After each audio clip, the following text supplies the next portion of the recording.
ആ പീറ്റർ ഒരു വാക്ക് പറഞ്ഞ വാക്കല്ലടാ. ആ കുഴപ്പമില്ല, നീ യൂട്യൂബിനോട് പറഞ്ഞാൽ മതി.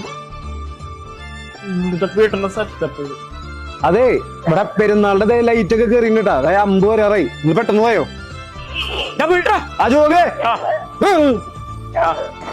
ഹാപ്പി പെരുന്നാൾ. എങ്ങനെയുണ്ട്? കളറായില്ലേ പരിപാടി? എന്താടത്തൊക്കെ ഇത്ര ലൈറ്റ് ഒക്കെ? കറണ്ട് ബില്ല് കൂടും. നീ ഇലക്ട്രിസിറ്റി സേവ് ചെയ്യാൻ നോക്ക്. എന്താ ഇലക്ട്രിസിറ്റി? എടാ അതിനൊക്കെ പരിപാടി നോക്കിച്ചിട്ടുണ്ട്. പിന്നെ എന്റെ വീട്ടിലൊക്കെ ഫാനും ലൈറ്റ് പിള്ളേരൊക്കെ വാങ്ങും, ഞാൻ പോയി ഓഫ് ആക്കും. കാരണം എന്താ, കറണ്ട് ബില്ല് കൂടുന്നുള്ള പേടി. എടാ കാര്യത്തില് സേഫ് അല്ലേ? അങ്ങനെ KCB എന്റെ കയ്യിലാ. KCB എന്റെ കയ്യിലൊന്നുമല്ല. പിന്നെ വീട്ടില് നല്ല സോളാർ സെറ്റപ്പ് ചെയ്യുന്നു. സോളാറോ? ആ അപ്പൊ നീ ഒന്ന് ആലോചിച്ച് നോക്കിയേ, ഒരു മിഡിൽ ക്ലാസ് വീട്ടില് കുറഞ്ഞത് 2000 രൂപയ്ക്ക് മേലെ ബില്ല് വരും.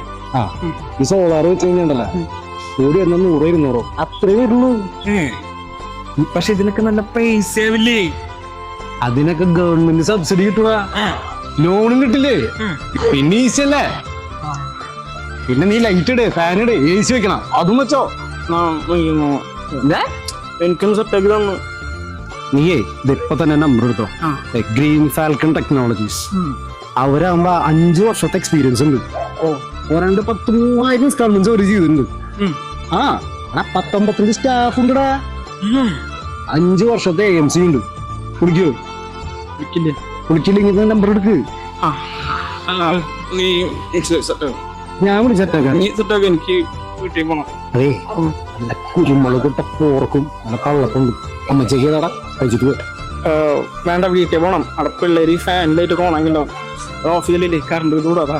ലൈറ്റ് കൂടും. കറണ്ട് ബില്ല് കൂടാ. അത്യാവശ്യം നിനക്കാ, പെട്ടെന്ന് വാങ്ങിച്ചു വെച്ചോ. ഇവിടെ സെറ്റാക്ക്. അതങ്ങനെ ഒരു സാധനം.